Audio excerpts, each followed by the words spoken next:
Captain Abhimanyu ನೇತೃತ್ವದ 9 ಆನೆಗಳು ಇಂದು ಅರಣ್ಯ ಭವನದಿಂದ ಅರಮನೆಯನ್ನು ಪ್ರವೇಶ ಮಾಡಲಿರುವಂಥದ್ದು. ಆ ನಿಟ್ಟಿನಲ್ಲಿ ಸದ್ಯಕ್ಕೆ ಈಗಾಗಲೇ ದಸರಾ ಗಜಪಡೆಗಳಿಗೆ ಮಜ್ಜನ ಮಾಡಿಸುವಂಥ ಕೆಲಸಕ್ಕೆ ಮಾವುತರು ಮತ್ತು ಕಾವಡಿಗಳು ಮುಂದಾಗಿರುವಂಥದ್ದು. ಮೈಸೂರಿನ ಅರಣ್ಯ ಭವನದಲ್ಲಿ ವಾಸ್ತವ್ಯ ಹೂಡಿದ್ದಂಥ ಆನೆಗಳು ಇಂದು ಮಧ್ಯಾಹ್ನ 3:30 ಸಮಯಕ್ಕೆ ಅರಣ್ಯ ಭವನದಲ್ಲಿ ಸಾಂಪ್ರದಾಯಿಕವಾಗಿ 9 ಆನೆಗಳಿಗೂ ಪೂಜೆಯನ್ನು ಸಲ್ಲಿಸಲಾಗುತ್ತೆ. ಅಲ್ಲಿಂದ ನೇರವಾಗಿ ಕಾಲ್ನಡಿಗೆಯ ಮೂಲಕ ಅರಮನೆಯ ಜಯಮಾರ್ತಾಂಡ ದ್ವಾರದ ಮೂಲಕ ಅರಮನೆಗಳ 6:30 ವೇಳೆಗೆ ಅರಮನೆಗೆ ಪ್ರವೇಶ ಮಾಡಲಿರುವಂಥದ್ದು. ಆ ನಿಟ್ಟಿನಲ್ಲಿ ಆನೆಗಳಿಗೆ ಸಿಂಗಾರ ಮಾಡುವಂಥ ಕೆಲಸಕ್ಕೆ ಮುಂದಾಗ್ತಿರುವಂಥದ್ದು. ಕಲಾವಿದರಾದಂಥ ನಾಗಲಿಂಗಪ್ಪ ಬಡೇಗರ್ ಅವರ ನೇತೃತ್ವದ ಕಲಾವಿದರು ಆನೆಗಳಿಗೆ ಚಿತ್ತಾರ ಬಿಡಿಸುವಂಥ ಕೆಲಸಕ್ಕೆ ಮುಂದಾಗ್ತಾ ಇರುವಂಥದ್ದು. ದೃಶ್ಯಾವಳಿಗಳಲ್ಲಿ ನಾನು ತೋರಿಸ್ತಾ ಇರುವಂಥ ಆನೆ ಮಹೇಂದ್ರ ಆನೆಗೆ ಚಿತ್ತಾರ ಬಿಡಿಸುವಂಥ ಕೆಲಸಕ್ಕೆ ಮುಂದಾಗ್ತಿರುವಂಥದ್ದು.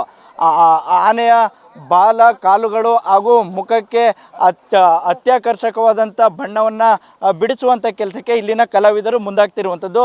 ಆನೆಯ ಸೊಂಡಿಲಿನ ಮುಂಭಾಗ ಗಂಡು ಬೇರುಂಡ ಚಿತ್ರವನ್ನು ಬಿಡಿಸುವಂಥ ಕೆಲಸಕ್ಕೆ ಮುಂದಾಗ್ತಿರುವಂಥದ್ದು. ಇದರ ಜೊತೆಗೆ ಸೊಂಡಿಲು, ಕಾಲು ಹಾಗೂ ಬಾಲಗಳಿಗೆ ಆ ಬಳ್ಳಿಯ ಚಿತ್ರಗಳನ್ನು ಬಿಡಿಸುವಂಥ ಕೆಲಸಕ್ಕೆ ಕಲಾವಿದರು ಮುಂದಾಗ್ತಿರುವಂಥದ್ದು. ಆ ಕೆಂಪು, ಹಳದಿ, ಬಿಳಿ ಬಣ್ಣ ಸೇರಿದಂತೆ ಹಲವು ಬಣ್ಣಗಳನ್ನು ಬಳಸ್ಕೊಂಡು ಆನೆಗಳಿಗೆ ಚಿತ್ತಾರ ಬಿಡಿಸುವಂಥ ಕೆಲಸಕ್ಕೆ ಮುಂದಾಗ್ತಿರುವಂಥದ್ದು. ಇದರ ಜೊತೆಗೆ ಗಿಳಿ, ಆ ಗಂಡು ಬೇರುಂಡ ಸೇರಿದಂತೆ ಕಿವಿಗಳಿಗೆ ಶಂಖದ ಚಿತ್ರವನ್ನು ಬಿಡಿಸುವಂಥ ಕೆಲಸಕ್ಕೆ ಕಲಾವಿದರು ಮುಂದಾಗ್ತಾ ಇರುವಂಥದ್ದು. ಆ ನಿಟ್ಟಿನಲ್ಲಿ 9 ಆನೆಗಳಿಗೂ ಈಗಾಗಲೇ ಚಿತ್ತಾರ ಬಿಡಿಸುವ ಕಾರ್ಯ ಆರಂಭವಾಗಿರುವಂಥದ್ದು. ಆ ನಿಟ್ಟಿನಲ್ಲಿ ಮಧ್ಯಾಹ್ನ 3:30 ವೇಳೆಗೆ ಆನೆಗಳಿಗೆ ಪೂಜೆಯನ್ನು ಸಲ್ಲಿಸುವಂಥದ್ದು, ಅಲ್ಲಿಂದ ಅರಮನೆಗೆ ತೆರಳುವಂಥ ಕೆಲಸಕ್ಕೆ ಮುಂದಾಗ್ತಾ ಇರುವಂಥದ್ದು. ಸದ್ಯಕ್ಕೆ ನಮ್ಮ ಜೊತೆ ಚಿತ್ರಕಲಾವಿದರಾದಂಥ ನಾಗಲಿಂಗಪ್ಪ ಬಡಿಗರ್ ಅವರು ಇದ್ದಾರೆ. ಅವ್ರನ್ನ ಮಾತಾಡಿಸುವಂಥ ಪ್ರಯತ್ನಕ್ಕೂ ಮುಂದಾಗ್ತಾ ಇದ್ದೀನಿ. ಸರ್, ಈಗಾಗಲೇ 9 ಆನೆಗಳಿಗೂ ಚಿತ್ತಾರ ಬಿಡಿಸುವಂಥ ಕೆಲಸಕ್ಕೆ ಮುಂದಾಗಿದ್ದೀರಾ, ಹೇಗನ್ಸುತ್ತೆ ಸರ್ ಚಿತ್ರ? ತುಂಬ ಖುಷಿಯಾಗುತ್ತೆ. ಇದು ಜಂಬೂ ಸವಾರಿ ಅಂತಂದರೆ ಹೆಚ್ಚಾಗಿ ಮುಖ್ಯವಾಗಿರೋದು ಆನೆಗೆ ನಾವು ಅಲಂಕಾರ ಮಾಡುವಂಥದ್ದು ತುಂಬ ಖುಷಿ ಕೆಲಸ. ಹಾಗಾಗಿ ಅದು ಬೆಳಗ್ಗಿನಿಂದ ಎಲ್ಲ ಆನೆಗಳಿಗೂ ಅಂದರೆ ಈಗಾಗಲೇ 9 ಆನೆ ನಮ್ಮಲ್ಲಿ ಅಲಂಕಾರ ಮಾಡುವಂಥ ಆನೆಗಳಿದೆ. ಈಗಾಗಲೇ 8 ಆನೆ ಆಗಿದೆ, ಇನ್ನೊಂದು ಆನೆ ಇದೆ, ಅದು ಅಭಿಮನ್ಯು ಅಂಬಾರಿಯವರಂಥ ಆನೆ, ಅದಕ್ಕೆ ಅಲಂಕಾರ ಮಾಡೋಂಥ ಈಗ ಪ್ರಾರಂಭ ಮಾಡ್ತೀವಿ. ಯಾವೆಲ್ಲ ರೀತಿಯ ಚಿತ್ರಗಳನ್ನು ಬಿಡಿಸುವಂಥ ಕೆಲಸಕ್ಕೆ ಮುಂದಾಗುವಂಥದ್ದು? ಈಗ ಮುಖಕ್ಕೆ ಕಿವಿ ಅಂದರೆ ಶಂಖ ಚಕ್ರ ಇರುತ್ತೆ, ಗಂಡು ಬೆರುಂಡ ಇರುತ್ತೆ, ಆನೆ ದಂತದ ಗಾತ್ರ ತಕ್ಕನಾಗಿ ಗಿಳಿ ಚಿತ್ರ, ಆಮೇಲೆ ಸೊಂಡ್ಲು ಕೆಳಗಡೆ ಒಂದು ಎಲೆ ಹೂ ಬಳ್ಳಿಗಳು ಆ ಗಾತ್ರ ತಕ್ಕನಾಗಿ ಎಲೆ ಹೂ ಬಳ್ಳಿ ಆಗಿರ್ಬೋದು, ಕಾಲುಗಳಿಗೆ ಎಲೆ ಹೂಗಳಿಂದ ಮತ್ತು ಬಳ್ಳಿಗಳಿಂದ ಅಲಂಕಾರ ಮಾಡಿದ್ದೀವಿ. ಎಷ್ಟು ವರ್ಷದಿಂದ ಈ ಒಂದು ಚಿತ್ರ ಬಿಡಿಸುವಂಥ ಕೆಲಸವನ್ನು ಮಾಡ್ತಾ ಇದ್ದೀರಾ ಸರ್? ನಾವು 21 ವರ್ಷದಿಂದ ಈ ಚಿತ್ರ ವಿನ್ಯಾಸ ಕೆಲಸ ಮಾಡ್ತಾಯಿದ್ವಿ.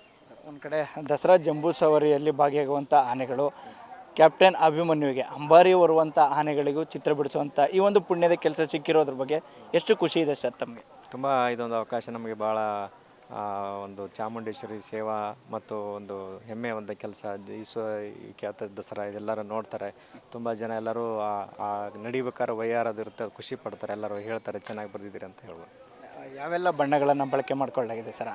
ಇದಕ್ಕೆಲ್ಲ ನಾವು ನೀರು ಬಣ್ಣ ಬಳಸೋದ್ರಿಂದ ಮರದಂಟೆಲ್ಲ ತಯಾರು ಮಾಡಿಕೊಂಡು, ಮುಖ್ಯವಾಗಿ ಕಪ್ಪು ಆನೆ ಇರೋದ್ರಿಂದ ನಾವು ಬಿಳಿ ಬಣ್ಣದಿಂದ ಅದಕ್ಕೆಲ್ಲ ಒಂದು ಏನು ಆಕೃತಿ ಇರ್ತದೆ, ಆಕೃತಿ ಆದಮೇಲೆ ಆರೆಂಜು ಮತ್ತು ಇದು ಹಳದಿ ಬಣ್ಣ ಮತ್ತು ಕೆಂಪು ಮತ್ತು ಹಸಿರು ಬಣ್ಣ ಮತ್ತು ಗಿಳಿ ಹಸಿರು ಬಣ್ಣ ಈ ಬಣ್ಣದಿಂದ ಪೂರ್ಣಗೊಳಿಸ್ತೇವೆ.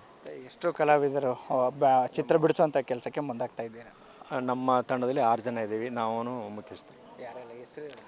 ನಾನು ನಾಗಲಿಂಗಪ್ಪ ಅಂತ, ಮಂಜುನಾಥ್ ಅಂತ, ಮಧು ಮತ್ತು ವಿನಯ, ಪ್ರವೀಣ ಮತ್ತು ಇನ್ನೊಬ್ಬ ಮಧುಸೂದನ್ ಅಂತಿದ್ದಾರೆ.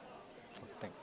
ಇದಿಷ್ಟು ಮಾತುಗಳನ್ನ ಚಿತ್ರಕಲಾವಿದರಂಥ ನಾಗಲಿಂಗಪ್ಪ ಬಡೇಗರ್ ಅವರು ಹೇಳ್ತಿರುವಂಥದ್ದು. ಅಂದರೆ ದಸರಾ ಜಂಬೂ ಸವಾರಿಯಲ್ಲಿ ಭಾಗಿಯಾಗಲಿರುವಂಥ ಆನೆಗಳಿಗೆ ಚಿತ್ತಾರ ಬಿಡಿಸುವಂಥ ಇಂಥ ಒಂದು ಪುಣ್ಯದ ಕೆಲಸ ನಮ್ಮದಾಗಿದೆ ಅನ್ನುವಂಥ ಸಂತಸದ ವಿಚಾರಗಳನ್ನು ಹಂಚ್ಕೊಳ್ತಾ ಇರುವಂಥದ್ದು. ಕ್ಯಾಮ್ರಾಮನ್ ಸಂಜಯ್ ಜೊತೆ ಅನಿಲ್ ರಾಜೇಶ್, ಪ್ರಜಾನುಡಿ, ಮೈಸೂರು.